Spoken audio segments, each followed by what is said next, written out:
Hello students, आज आपको लागत के तत्वों के बारे में हम चर्चा करेंगे। जैसा पहले आपको बताया था कि लागत का वर्गीकरण, क्लासिफिकेशन ऑफ कॉस्ट, लागत को कितने इस प्रकार से वर्गीकृत किया जाता है। आज हम देखेंगे एलिमेंट्स ऑफ कॉस्ट। ये कॉस्टिंग का एक प्रकार से बेसिक टॉपिक है।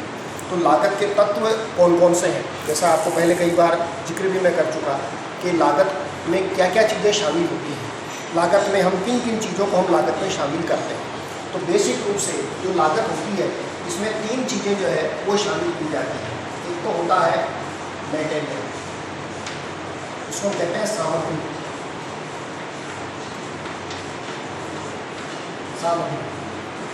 दूसरा होता है लेबर, श्रम, और तीसरा होता है व्यय यानी एक्सपेंस। कोई भी वस्तु हम बनाते हैं तो उस वस्तु को बनाने के अंतर्गत इन तीनों चीज़ों की हमको आवश्यकता होती है। तो इन तीनों चीज़ों में मटेरियल भी लगता है, वस्तु बनाते हैं जब, या कोई सेवा देते हैं तो सामग्री, श्रम और व्यय, इन तीन चीज़ों से मिलकर के लागत बनती है। जब हम किसी वस्तु की कॉस्ट निकालते हैं या किसी सर्विस की कॉस्ट निकालते हैं तो उसमें कितना हमारा मटेरियल लगा, कितना हमारा लेबर लगा, कितने हमारे एक्सपेंसेस लगे, उनका टोटल हम करते हैं, तब जा कर के वो उस वस्तु की कॉस्ट जो है वो आती है कि इतनी टोटल कॉस्ट हमारी आई। तो जब व्यापारी को या मैन्युफैक्चरर को कॉस्ट का पता चलता है तो उस कॉस्ट में फिर वो अपना जो रिक्वायर्ड प्रॉफिट है वो प्रॉफिट जोड़ करके सेलिंग प्राइस निकालता है और उस सेलिंग प्राइस पर वो अपना माल बेचता है। अब ये जो सामग्री, श्रम और व्यय है, अब इनको भी जब हम लागत लेखांकन करते हैं तो लागत लेखांकन की दृष्टि से इनको डायरेक्ट हम सीधा पूरा टोटल नहीं करते, बल्कि इनको भी दो भागों में बांटा गया है। तो इसको भी जैसे दो भागों में बांटा गया है, इसको हम कहते हैं डायरेक्ट मटेरियल, प्रत्यक्ष श्रम, और इनडायरेक्ट मटेरियल। यानी सामग्री को दो भागों में बांट दिया हमने, प्रत्यक्ष श्रम और प्रत्यक्ष सामग्री और अप्रत्यक्ष सामग्री। इसी प्रकार से लेबर को भी दो भागों में हम बांटते हैं, डायरेक्ट लेबर और इनडायरेक्ट लेबर।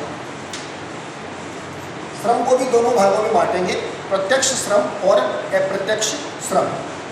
इसी प्रकार से एक्सपेंसेज आते हैं, एक्सपेंसेज को भी हम दो भागों में बांटते हैं, डायरेक्ट एक्सपेंसेज और इनडायरेक्ट एक्सपेंसेज, प्रत्यक्ष व्यय और अप्रत्यक्ष। अब इनका मतलब क्या है, प्रत्यक्ष अप्रत्यक्ष का डिफरेंशिएशन हम कैसे करें, इनमें अंतर हम कैसे करें। तो सबसे पहले हम देते हैं मटेरियल के बारे में। हम मटेरियल की हम चर्चा करते हैं कि मटेरियल में डायरेक्ट मटेरियल कौन सा होगा और इनडायरेक्ट मटेरियल कौन सा होगा। तो जब हम किसी वस्तु का निर्माण करते हैं तो उस निर्माण में जो सामग्री लगती है वो सामग्री किस प्रकार की है। मान लीजिए अलग अलग वस्तुओं का निर्माण करते हैं, तो यदि हमें ये पता चले कि इस चीज़ में इतनी सामग्री लगी है, यानी कोई भी लागत केंद्र जिसको हम कहते हैं लागत इकाई है, यदि हमें ये पता चले कि ये खर्चे, ये सामग्री इस लागत केंद्र पर या इस लागत इकाई पर, इस वस्तु पर व्यय हुई है, जिसको हम प्रत्यक्ष से हम डिवाइड कर सकें कि ये खर्चा सामग्री का इस इकाई का है, ये खर्चा इस लागत केंद्र का है, ये खर्चा इस लागत केंद्र का है, तो वो कहलाती है प्रत्यक्ष सामग्री। और यदि यानी उसका अलग अलग आपको हिसाब रखना पड़ेगा, यानी जिस सामग्री का हम अलग अलग हिसाब रख सकते हैं कि ये इस केंद्र की है, ये इस केंद्र की, ये इस केंद्र की है, तब वो प्रत्यक्ष सामग्री कहलाएगी। और यदि हमें उसका हिसाब पता नहीं है, कई बार कई सामग्री ऐसी होती है जो कंसोलिडेटेड होती है, एक साथ हम उसको प्राप्त करते हैं और फिर उसको अलग अलग हम उसमें इकाइयों में अलग अलग लागत केंद्रों में विभाजित करते हैं, एक उचित आधार पर हम विभाजित करते हैं, तो उस इकाई को, उस खर्चे को हम कहते हैं अप्रत्यक्ष सामग्री। तो कहने का मतलब ये हो गया कि ऐसी सामग्री जिसको हम किसी एक पर्टिकुलर लागत केंद्र पर व्यय करने का हम पता लगा सकें कि इस पर इतना है, वो तो प्रत्यक्ष सामग्री। और ऐसी सामग्री की लागत, खर्चा जिसको हम अलग अलग डिवाइड नहीं कर सकते, हमें पता नहीं किस पर कितनी, लेकिन एक उचित आधार पर हम उसका बंटन करते हैं, अलग अलग भागों में बांटते हैं, वो अप्रत्यक्ष सामग्री जो है वो कहलाती है। जैसे आप उदाहरण के लिए समझ सकते हैं, मान लीजिए आप 3 भवन बना रहे हैं, 3 तरह की बिल्डिंग आप बना रहे हैं और इसमें ब्रिक्स आपको लगानी है, ईंटें आपको लगानी है। अब हमें पता है इस पर तो हमने 10,000 ईंटें लगा दी, इस पर हमने 15,000 लगा दी, इस पर हमने 20,000 ईंटें लगा दी, उनकी जो भी रेट है, तो ये तो हमें अलग अलग पता है। कि इन तीनों की खर्चा कितना आना है, इस पर इतनी इनकी कॉस्ट आएगी, इस पर इतनी, इस पर इतनी। तो ये तो होगी प्रत्यक्ष सामग्री। अब मान लीजिए कि आपने बजरी का ट्रक खरीद लिया 50,000 रुपये का, और बजरी का ट्रक एक कंबाइंड खरीदा, क्योंकि उसको अलग अलग पे हमने नहीं लिया, इन तीनों भावों को एक ट्रक में से बजरी हम काम में ले रहे हैं। तो ऐसी स्थिति में बजरी का जो खर्चा होगा वो अप्रत्यक्ष सामग्री जो है वो कहलाएगी। इसको हम इन तीनों में उचित अनुपात में जो है वो बांट देंगे, तो ये खर्चा अप्रत्यक्ष सामग्री का कहलाएगा। इस प्रकार से फिर हम आते हैं श्रम, लेबर। श्रम क्या है? तो श्रम भी दो तरह का होता है, प्रत्यक्ष श्रम और अप्रत्यक्ष श्रम। तो डायरेक्ट लेबर से हमारा मतलब क्या है? वही बात कि यदि हमें ये पता हो जो मजदूर या श्रमिक या कारीगर जो काम कर रहा है, कर्मचारी जो काम कर रहा है, वो पर्टिकुलर एक कार्य के ऊपर एक लागत केंद्र पर अपना पूरा समय दे रहा है, तो ये खर्चा हमें पता है कि इसकी मजदूरी इस कार्य के ऊपर खर्च होती है, तो हम उसको प्रत्यक्ष श्रम के नाम से कहेंगे। और एक ऐसा श्रमिक या कर्मचारी है जिसको पैसा जो दिया जा रहा है, जो मजदूरी दी जा रही है, वो एज ए होल पूरे काम के लिए दी जा रही है, जिसमें कई सारे लागत केंद्र हैं, तो फिर उसकी मजदूरी को भी हमें निश्चित अनुपात में अलग अलग बांटना पड़ता है, तो वो अप्रत्यक्ष श्रम जो है वो कहलाता है। अब जैसे इसी उदाहरण के अंदर हम लेते हैं, मान लीजिए एक बिल्डिंग जो बन रही है उसके ऊपर 10 कर्मचारी काम कर रहे हैं, बी बिल्डिंग के ऊपर 15 कर्मचारी काम कर रहे हैं, और इसके ऊपर 18 कर्मचारी काम कर रहे हैं। तो इन कारीगरों की या मजदूरों की जो मजदूरी होगी वो तो प्रत्यक्ष श्रम के नाम से जो है वो जानी जाएगी। अब मान लीजिए इसमें एक तो सुपरवाइजर है, एक इसमें इंजीनियर है, ठीक है, इनको भी रखा गया है इन तीनों कामों के लिए। तो इनकी जो मजदूरी होगी वो अप्रत्यक्ष श्रम जो है वो कहलाएगा। क्यों? कि ये हमें ये पता नहीं कि इसकी कितनी है, इसकी कितनी है, इसकी कोई अलग अलग नहीं रखा, एक ही रखा है तीनों कामों के लिए। तो इनकी जो मजदूरी होगी वो इन तीनों में किसी अनुपात के अंतर्गत बांट दी जाएगी, इसको हम अप्रत्यक्ष श्रम के नाम से जानेंगे। इस प्रकार से फिर आता है व्यय, एक्सपेंसेज। तो एक्सपेंसेज ऐसे इसी तरह से व्यय होते हैं, व्यय भी दो तरह के हैं, डायरेक्ट और इनडायरेक्ट। तो जो खर्चा पर हमें ये पता लगे कि ये इस लागत केंद्र से संबंधित व्यय है, इस लागत केंद्र पर हम इस खर्चे को चार्ज जो है वो कर सकते हैं, तो उस व्यय को तो हम जो है वो प्रत्यक्ष श्रम के नाम से जानते हैं। और जिस व्यय के बारे में हमें ये पता नहीं है कि ये खर्चा किससे संबंधित है, तो ऐसी स्थिति में उस खर्चे को हम जो है वो अप्रत्यक्ष व्यय के नाम से जो है वो जानेंगे। तो इसी प्रकार से जैसे ये तीनों सामग्री के तत्वों को, सामग्री, श्रम और व्यय को प्रत्यक्ष और अप्रत्यक्ष तीन भाग, दो भागों में उनको बांटते हैं। डायरेक्ट का, क्योंकि ये लागत लेखांकन करने के लिए आवश्यक है।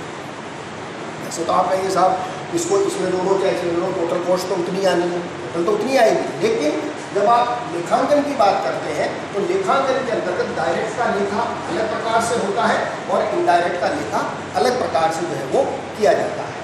अब इसमें एक विशेष बात आपको ध्यान में रखनी है, जो समझनी है कि डायरेक्ट जैसे मैंने बताया अलग होगी, लेकिन ये जो इनडायरेक्ट मटेरियल है, आपके इनडायरेक्ट लेबर है और इनडायरेक्ट एक्सपेंसेस है, जो अप्रत्यक्ष व्यय है, इनको हम क्या कहते हैं?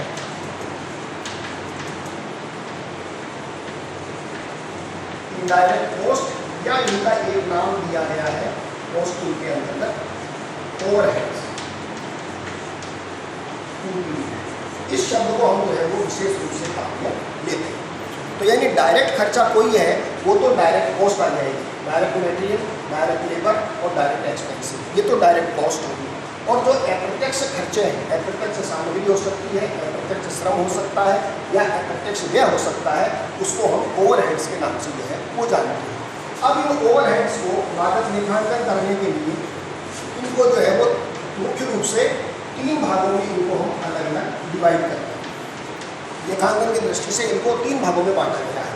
तो जैसे एक तो इसमें आता है पहले तो फैक्ट्री ओवरहेड्स,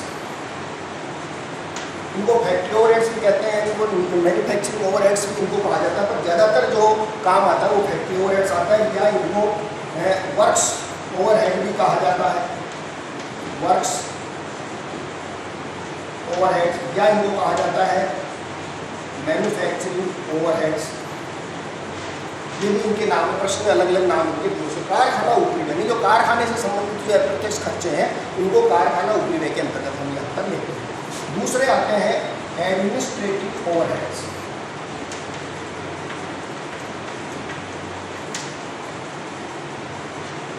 एडमिनिस्ट्रेटिव, या इनको हम कह सकते हैं ऑफिस ओवरहेड्स।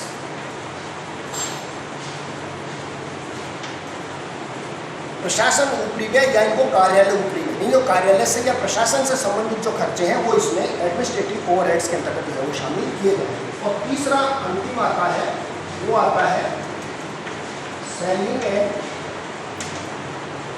Distribution overheads.